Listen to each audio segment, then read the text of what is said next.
नमस्कार दोस्तों, अपनी दुनिया पे फिर से एक बार आपका स्वागत है।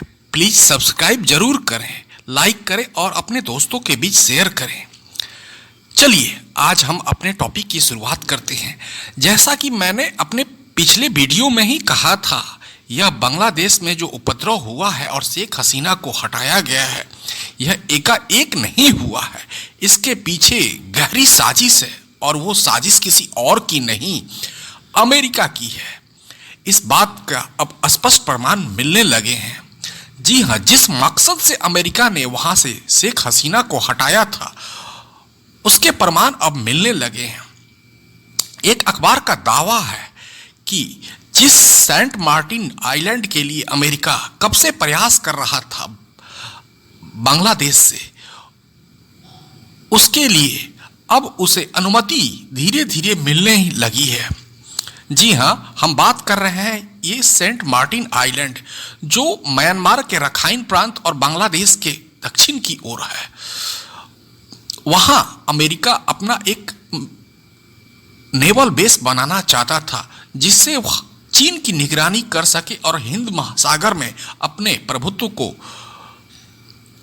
बना सके, क्योंकि यह वही एरिया है जहां से चीन का और भी बहुत सारे देशों का, अरब देशों से पेट्रोल और भी बहुत सारा सामान आता है। भविष्य में अगर चीन से वार होती है तो अमेरिका इस रास्ते को ब्लॉक कर सकता है और चीन को रसद पहुंचने से रोक सकता है।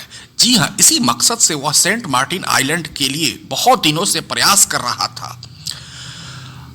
पर बांग्लादेश से उसे निराशा हाथ लग रही थी।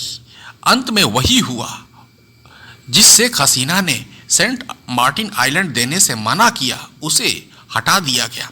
दोस्तों, क्या आपको पता है उस विलन का नाम, जिसे रिजिम चेंजर के नाम से पूरी दुनिया में जाना जाता है? जी हां, वो कोई और नहीं, उसी अमेरिका का डोनाल्ड लू है। यह इंसान अब तक बहुत सारे देशों में सत्ता परिवर्तन कर चुका है। पिछले साल आपने देखा कैसे चुने हुए प्रधानमंत्री इमरान खान, जो अमेरिका के अगेंस्ट में जाकर रूस गए और रूस से अपनी दोस्ती बढ़ानी चाहिए, नतीजा आप देख लीजिए। रातों रात मिलिट्री ने उन्हें सत्ता से हटाकर अपना रूल लगाया और आज इमरान खान फिर से जेल में हैं। अब उनके निकलने का रास्ता बहुत कम है, उनकी पार्टी भी लगभग खत्म हो चुकी है। जी हाँ, ये ताकत है डोनाल्ड लू की। उसने भारत में भी कम प्रयास नहीं किया। आपने सुना होगा, उसने भारत विजिट में जब इलेक्शन था तब वो इंसान भारत आया था और यहाँ फिर से वही राग कि भारत में ह्यूमन राइट्स सही से काम नहीं कर रहा है, यहाँ पर माइनॉरिटी के साथ अत्याचार हो रहा है। ये हमारी समस्या है।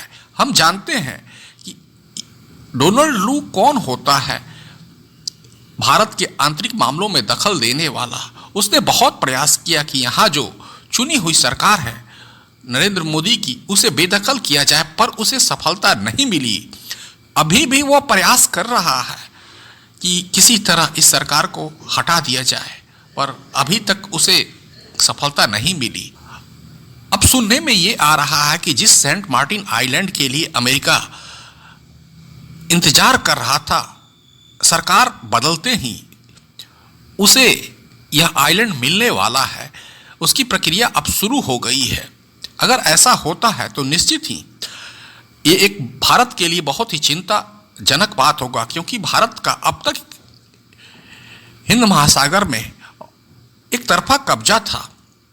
अब अमेरिका अगर बेस बना लेता है तो फिर वह भविष्य में भारत के लिए चुनौती बन सकता है। इस बात की पुष्टि शेख हसीना ने बहुत पहले कर दी थी कि मुझे